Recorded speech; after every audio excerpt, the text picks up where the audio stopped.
Bonsoir Los Santos, ici Rosalie. J'espère que vous êtes en forme parce que ce soir encore, le Weather News débarque avec toute l'actualité qui fait vibrer la ville. Entre événements, scoops, enquêtes et moments complètement improbables, croyez-moi, vous n'êtes pas prêts pour ce JT parce qu'à Los Santos, il se passe toujours quelque chose. Premier scoop de la soirée, plusieurs clients affirment avoir aperçu des rats à l'intérieur du restaurant Chinatown, en plein service. Une scène totalement improbable qui fait déjà énormément parler en ville. Simple incident isolé ou véritable problème d'hygiène au sein de l'établissement? Que se passe-t-il réellement derrière les cuisines de ce restaurant? Les images d'un citoyen parlent d'elles-mêmes. Entre les vidéos du rat aperçu dans le restaurant, les clients surpris en plein repas et certains citoyens qui se sont littéralement lancés à sa poursuite dans la rue, la scène a rapidement viré au chaos. Alors faut-il réellement s'inquiéter pour l'hygiène du Chinatown? Retour maintenant sur la Police Academy d'hier soir et autant vous dire que l'ambiance était loin d'être de tout repos.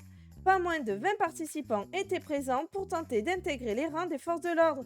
Mais un détail a rapidement fait réagir. Uniquement des hommes et aucune femme dans cette nouvelle promotion. Un constat qui n'est pas passé inaperçu. Et visiblement, le capitaine n'avait aucune intention de leur faciliter la tâche. Entre discipline stricte, pression constante et entraînement intensif. Le Weather News vous dévoilera demain le nom du major de cette promotion, accompagné d'une interview exclusive. Alors restez connectés. Voici une interview exclusive du LS Food. L'entreprise a accepté de répondre à nos questions afin de nous parler de ses valeurs, de ses objectifs et de la vision qu'elle souhaite apporter à Los Santos. On vous laisse découvrir leurs témoignages en vidéo. Alors bonjour à tous, je me présente, Resco Vilcas, je suis le copatron du LS Food et je vais laisser mes collègues se présenter ici. Bonjour à tous, Zayan Vilcas, patron du LS Food et je vais donner la parole à mon CM. Bonsoir à tous, Santoro, je gère la communication du LS. On pourrait résumer notre entreprise à un slogan, de la graine à l'assiette. Alors, le principal objectif sera de maintenir la qualité et la fraîcheur de nos aliments, notamment pourquoi pas aussi en investissant dans de nouvelles infrastructures et équipements permettant d'améliorer davantage notre stockage tout simplement, et la distribution. Ensuite, la suite, ce sera l'événementiel. On veut vraiment se lancer là-dedans en organisant divers événements, que ce soit en thème ou non avec la nourriture, et pourquoi pas en collaboration avec le LS Event. Alors le LS Food, je le résumerai en 3 mots, donc qualité, bio et fraîcheur.